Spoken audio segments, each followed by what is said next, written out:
नमस्कार, इन खबर में आप स्वागत है। यूक्रेन पे रूसी हमले का 13वां दिन, 3 दौर की वार्ता हो चुकी, नतीजा सिफर। अब खबर है कि रूस और यूक्रेन के विदेश मंत्री 2 दिन बाद मिलने वाले हैं, लेकिन उसका नतीजा क्या निकलेगा कुछ पता नहीं।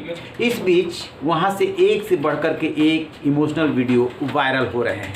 आपने अंकित और मारिया के बारे में सुना होगा। अंकित भारतीय युवक, मारिया पाकिस्तानी लड़की। और किस तरीके से अंकित ने मारिया की जान बचाई थी। गोली उसके सिर को छूते हुए निकल गई। मारिया को उसने सुरक्षित पहुंचा दिया था, जिसके बारे में पाकिस्तानी दूतावास ने लिखा था कि ये समय एक दूसरे के सहयोग करने का है, घृणा करने का नहीं, नफरत करने का नहीं। अंकित ने मारिया की जान बचाई, बहुत बहुत शुक्रिया। वो कहानी बहुत लंबी है कि कैसे दोनों मिले और कैसे वहाँ से भागे, कैसे ट्रेन में सवार हुए, कैसे गोली छूते हुए अंकित को निकली। ये काफ़ी वायरल हुई। लेकिन अब जो खबर आ रही है वो कोयम्बटूर के सैनिकेश रविंद्रन की है। 21 साल का युवक है और आपको ताज्जुब होगा कि यूक्रेन की सेना में शामिल होकर के रूस के खिलाफ लड़ेगा।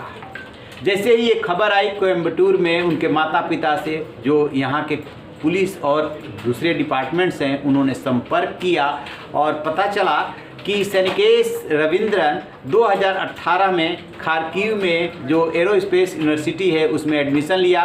जुलाई 2022 में कोर्स पूरा होने वाला था। इसी बीच में जंग छिड़ जाती है। वो लड़का जब भारत में था तो सेना में शामिल होने के लिए परीक्षा भी दी थी, लेकिन पास नहीं हो पाया था। उसका सपना है किसी तरीके से सेना में जाने का, भारत में पूरा नहीं हुआ। युद्ध छिड़ा यूक्रेन में सेना में शामिल हो गया। अब आप सोच रहे होंगे कि यूक्रेन में सेना में वो कैसे शामिल हो सकता है। तो दरअसल हुआ ये है कि बेशक रूस ने हमला किया है, बहुत ताकतवर है, लेकिन यूक्रेन ने जिस तरीके से अपना बचाव किया है और वहाँ के राष्ट्रपति जेलेंस्की ने जिस तरीके से लोगों से अपील की है, उसको लेकर के दुनिया भर से उनको समर्थन मिल रहा है। यूक्रेनियन के साथ साथ दुनिया भर के लोग सामने आए हैं। तो इसके मद्देनज़र उन्होंने एक इंटरनेशनल लीजन नाम से यूनिट अलग बना दी, जिसमें कि यूएस, यूके, लिथुआनिया, भारत समेत तमाम देशों के लोग सेना में शामिल होकर के रूस के खिलाफ लड़ने को तैयार है। उसी में से जो रविंद्रन है वो एक युवक है भारतीय। इस बात की लगभग पुष्टि हो चुकी है।